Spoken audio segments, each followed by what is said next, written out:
Começando mais um podcast da série de Erasmus. Porra! Olha, vais fazer bloopers, não vais? Começando mais um episódio da série de podcast de Erasmus. Estamos aqui com a Lili, dessa vez. Olá. Queria que você se apresentasse, falasse um pouco sobre você, pra gente começar só. E queria uma dúvida, né? É Liliana ou Liliane? Liliana, Lili, para os amigos. Pronto, então, eu sou a Liliana, Lili, sou da licenciatura em Gestão, sou finalista este ano e fiz o meu Erasmus na Suécia, em Londres, e posso dizer foi assim, é um bocado clichê dizer isto, mas foi a melhor experiência da minha vida, portanto fico aqui para contar as experiências. Como primeira pergunta, só pra gente começar, o que motivou você a ir pra Suécia? Ok. Suécia, sendo 100% honesta, eu queria muito ficar na Dinamarca, mas não havia opção de ficar em Copenhaga, na capital, então eu pensei, vou tentar colocar-me no sítio mais perto daquilo que eu mais gosto, até porque o meu irmão está lá a morar, ele trabalha lá, e eu queria também, de certo modo, estar com alguém, estar próximo de alguém da família, e então pensei que Lund, na Suécia, que é mesmo faz fronteira com a Dinamarca, é mesmo no sul da Suécia, e bastava fazer uma viagem de 40-45 minutos e já estava em Copenhaga, ou seja, era relativamente perto, enquanto que na Dinamarca ficava em Aarhus, que ficava assim a 3 horas de comboio, acho eu, e já era muito longe, então optei por ir para lá. E também porque países nórdicos têm uma cultura totalmente diferente da nossa e eu gostava de experimentar assim todo um mundo, ou seja, ideias completamente diferentes das nossas, e optei por ficar lá. E quais foram os primeiros passos depois de você ser aceita no Erasmus? Depois de ser aceita em Erasmus, posso dizer que é muita burocracia, é muito chato, porque depois é toda a questão da bolsa, terem atenção aos prazos, depois ter um contrato de estudos tanto cá em Portugal como no país estrangeiro que nos está a receber, ou seja, é mesmo muita burocracia. E depois disso, acho que o mais complicado mesmo foi arranjar casa. Eu cheguei a um ponto em que já estava mesmo desesperada, ao ponto de achar que ia ficar na rua. Não tinha residências universitárias porque eles davam prioridade a pessoal fora da União Europeia. E cheguei a um ponto em que eu só disse a primeira coisa que me aparecer à frente é o que vai ficar, e na altura eu fiquei num T0 num estúdio a dividir, e mesmo assim foram 450 euros por mês, assim, cerca de 9.000 coroas suecas por mês a dividir por duas pessoas, mas pronto, acho que foi a principal dificuldade sentida depois de ser aceito. E por que você acha que aconteceu isso? Você acha que demorou muito para encontrar casa? Você acha que não foi logo atrás de casa depois que você foi aceita?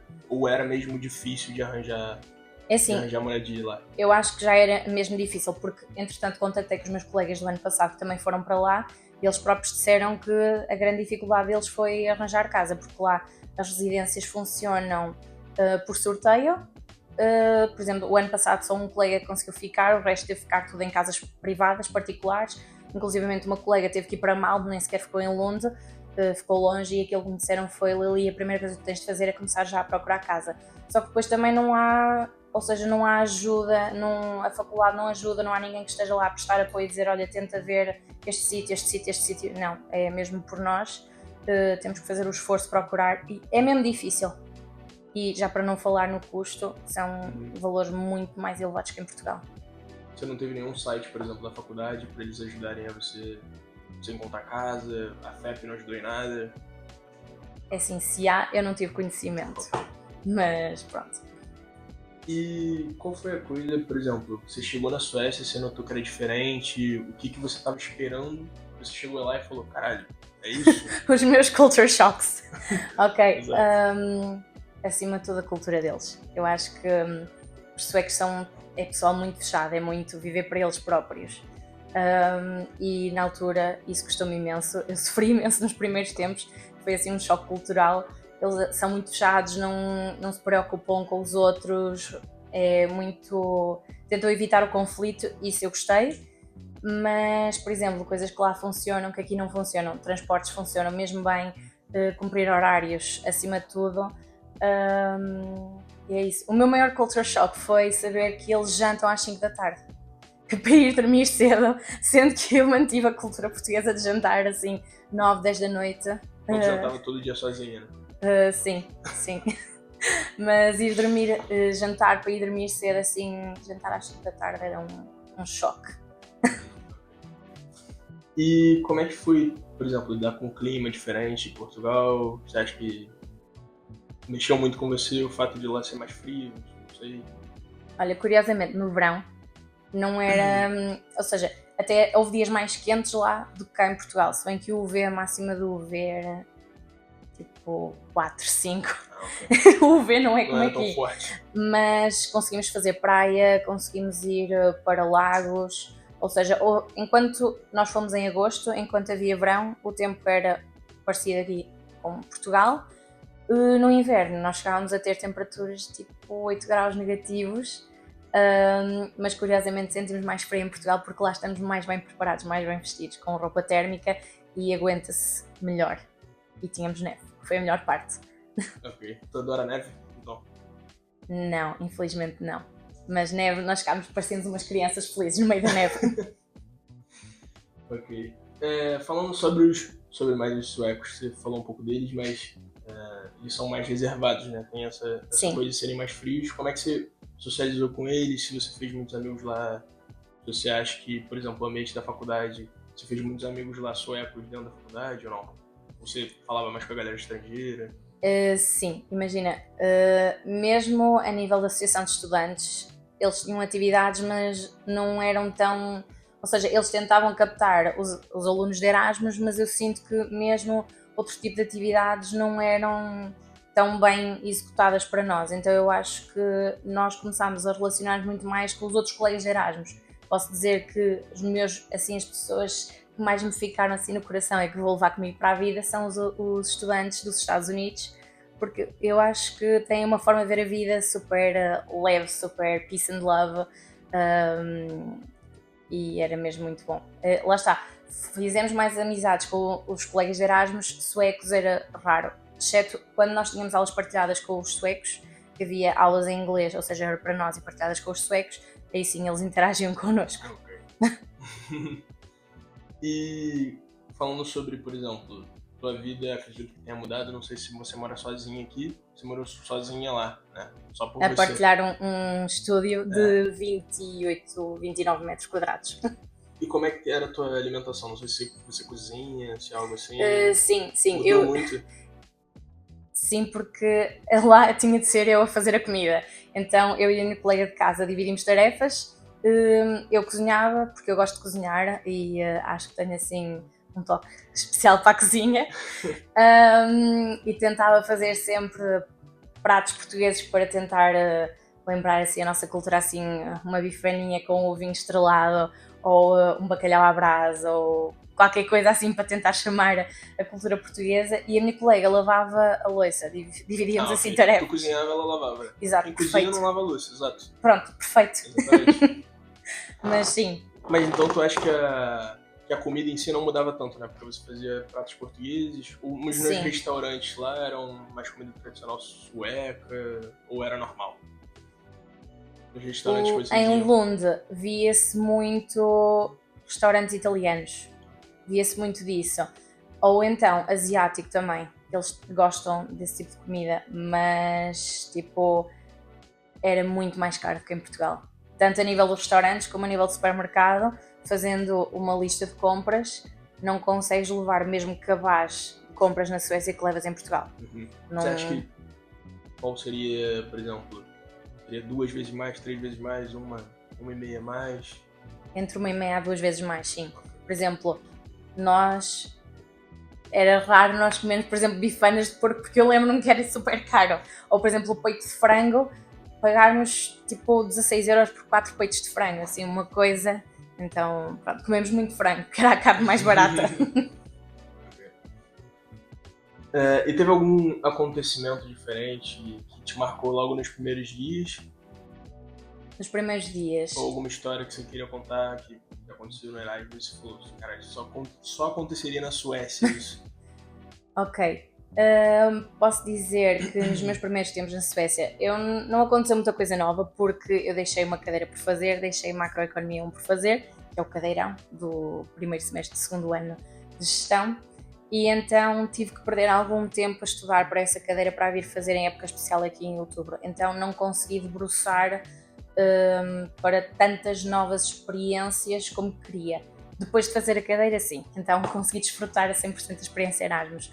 Mas aquilo que eu gostei imenso e que me marcou mesmo foi o fazer solo traveling.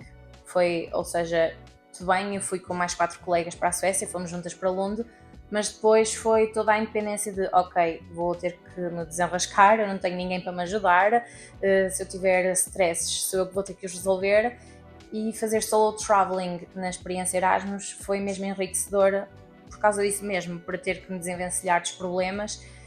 E aprende-se muito, acima de tudo, eu acho, e é todo um processo de reflexão, pronto, e acho que foi isso que mais me marcou, já para não falar também de levar, assim, os amigos mais próximos a visitar a Suécia, pronto, mas fazer solo traveling foi das melhores coisas.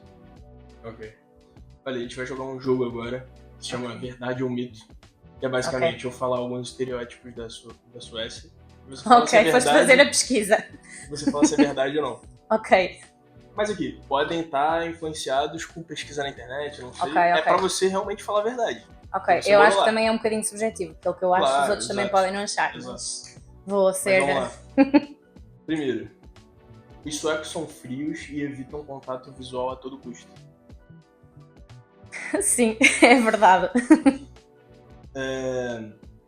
Ninguém usa cortina porque o sol é raro demais pra desperdiçar. Ninguém usa cortina. Vá, estou a mentir. Eu tinha cortinas, mas era porque eu morava num apart-hotel. Okay. Mas geralmente eles não usam cortinas. É tipo assim, confiança acima de tudo, porque eles acreditam mesmo que tu vais na tua vida e não vais estar a cuscar a vida dos outros e olhar para dentro da casa dos outros. Portanto, não é pelo sol, eu acho, mas é mais pela confiança que eles têm na vizinhança. Tem mais IKEA do que padaria. Mais IKEA. Ok. No sítio onde eu estava só tinha 2 IKEAs. IKEAs, tanto faz. Só tinha 2. Posso-te dizer que as almôndegas eram mesmo muito boas. Mas... Acho que era diferente daqui? Ou... Imagina, não sei se é por estar influenciada a estar lá no país. Pode ser. Aquele estereótipo de, ok, são as melhores almôndegas que tu vais comer na tua vida. Mas só tinha 2, na verdade. Eu tinha que me deslocar a Malmö para ir a um IKEA maior. Curiosidade, eu fui ao IKEA comprar um prato, porque parti um prato em casa, então fui gastar €1 num prato para repor o estoque. E sim. Durante o Erasmus ninguém estuda, sério. Ok. Sim e não. Sim e não, porque assim, tu vais gozando a tua vida. Sim, é muito mais fácil do que na FEP. Olha, posso dar um exemplo. Lembro-me perfeitamente que eu tinha uma apresentação oral que contava 30% da minha nota e eu e a minha colega de casa resolvemos ir viajar juntas, fazer 2 dias em Viena, na Áustria, e depois 2 dias em Budapeste, na Hungria, e nós tínhamos uma apresentação oral no dia a seguir. Eu vim no voo de Budapeste para Copenhaga, no avião, a preparar a minha apresentação oral. Portanto, sim, é verdade que a vida é muito mais descontraída, mas também te posso dizer que na semana de exames, porque lá o nosso semestre é dividido em 2 períodos. Fazes 2 cadeiras de uma vez e 2 cadeiras a seguir. Ou seja, tens muito mais tempo livre, sim, podes gozar a tua vida. Não te vou mentir que uma semana antes dos exames não era privar de muita coisa e ter que focar, porque no fundo também tens que dedicar um bocadinho do teu tempo para teres um bom desempenho. Portanto, sim e não. É muito mais fácil do que em Portugal, sim, mas na semana anterior aos testes tens que dar foco. Perfeito. É impossível fazer Erasmus sem gastar mais do que o previsto. É assim, não sei dizer se é verdade ou se... Não, na tua experiência. Ok, a minha experiência... Focando em você. Óbvio que você não vai falar dos outros. Eu acho que gastei mais do que planeava. E atenção, porquê? Porque as nossas bolsas na Suécia, por acaso, são as que têm o valor mais elevado. Acho que é 450 euros por mês. Lá está, dá para pagar a casa, não dá para muito mais. Então posso dizer que eu não conseguia sobreviver.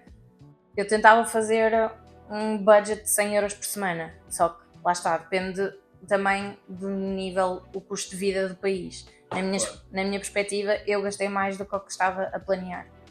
Perfeito. E a última para encerrar, no Erasmus acaba por descobrir mais sobre você do que o próprio país. Sem dúvida, sim.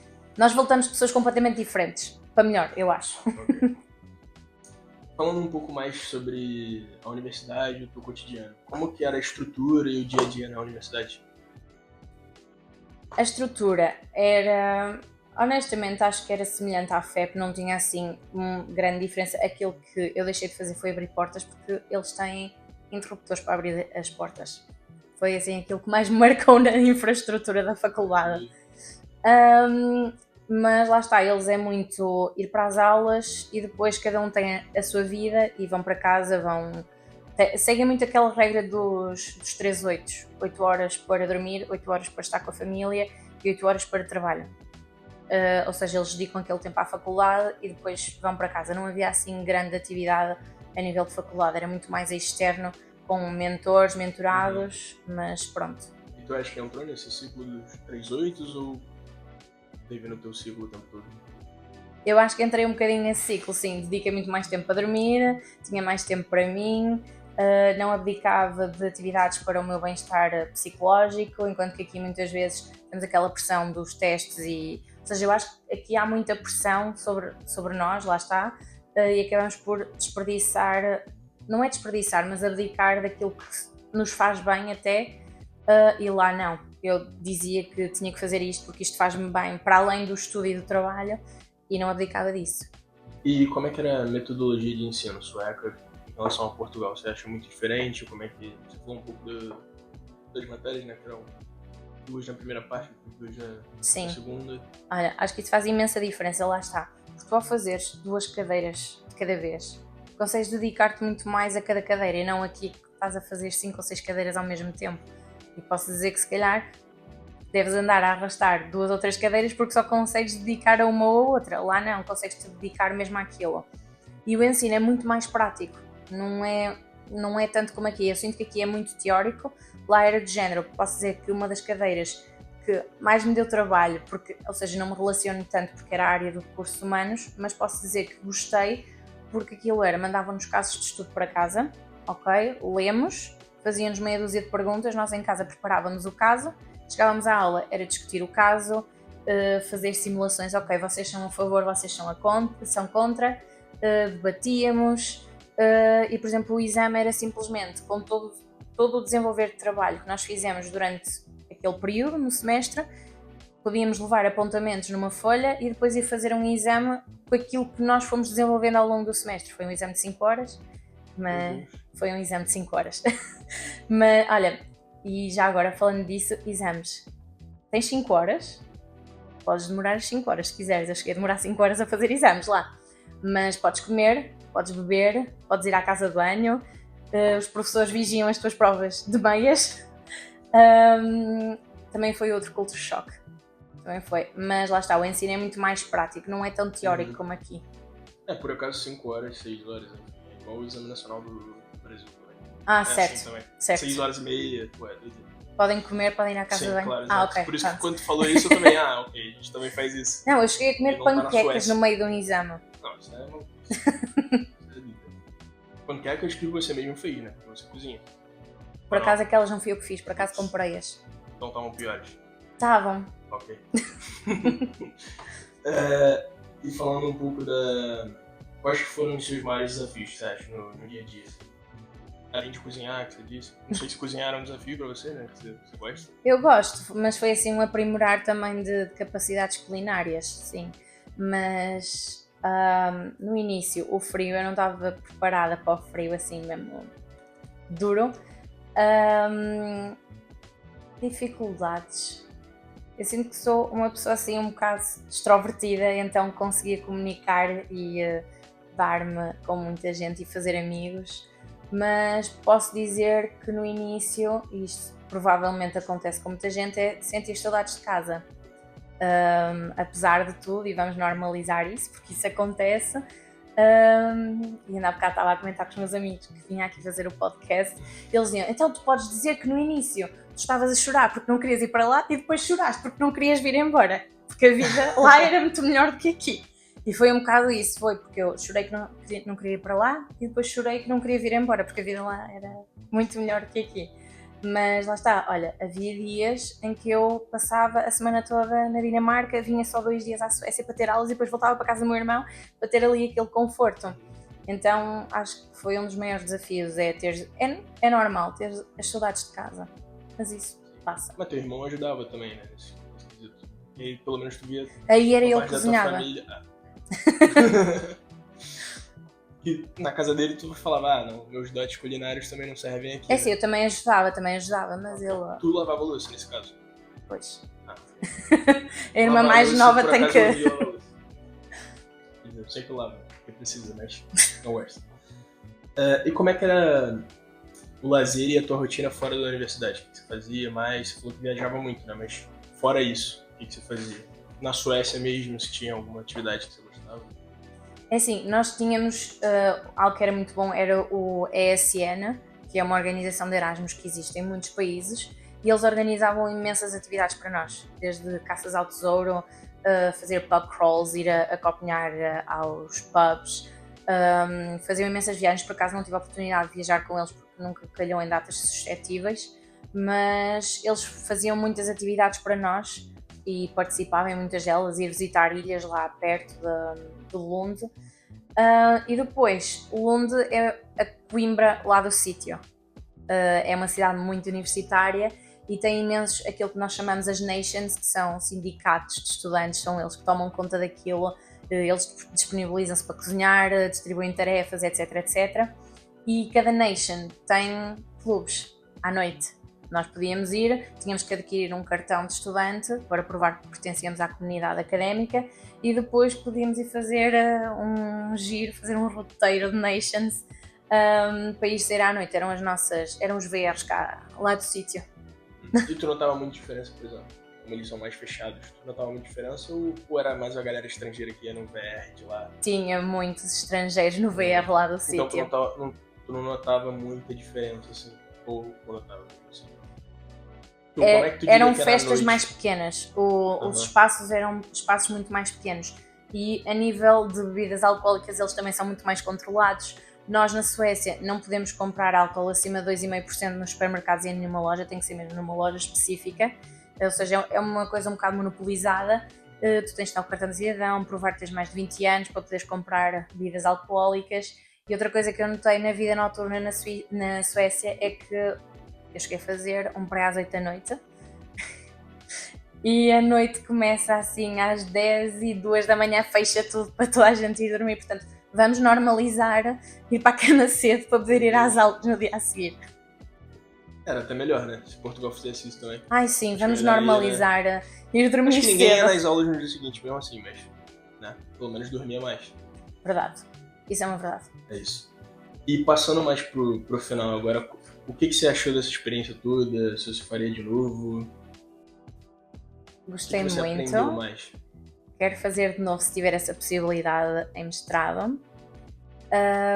E lá está. Acho que nós aprendemos muito, vimos pessoas diferentes, tornamos-nos muito mais tolerantes, porque a vida, lá está, nós temos que nos fazer à vida. Não vamos impor tanto as nossas ideias, é ser, lá está, um ambiente multicultural, é aprender a respeitar o outro. E pronto, eu acho que... Lá está, isto é clichê, isto é a experiência da nossa vida, mas eu acho que é real. Eu acho que só quem vai é que percebe o que eu estou a dizer. Ok. Não, também faz parte do que você enxerga do que foi o Erasmus. Então, tipo, se for clichê ou não, enfim, é a tua experiência, qualquer das formas. E pra gente encerrar, que dica que você daria para quem vai pra Suécia de Erasmus ainda? Procurem casa o mais cedo possível. Procurem casa o mais cedo possível. Se tu pudesse trazer alguma coisa da tua rotina que tu fazia na Suécia, pra cá, pra Portugal, o que seria? Olha, trazia o que eles chamam o fika, que é um conceito, é tirares uma parte do teu dia para poderes estar com os teus amigos ou um tempo só para ti, para poderes refletir, ao mesmo tempo que consegues saborear o cinnamon bun e o teu chocolate quente ou o teu chá, ou whatever o que tu quiseres. Lá está, o Fika Time, trazer isso para Portugal. Bom, acho que foi isso. Deu para ver bastante o que é fazer Erasmus na Suécia. Pelas falas da Lili, acho que ela expressou bem para falar qual foi a experiência dela, o que ela aprendeu com isso, tudo. E, bom, queria te agradecer por ter aceitado esse convite. Obrigada, e eu. E fiquem com esse episódio. Fiquem bem.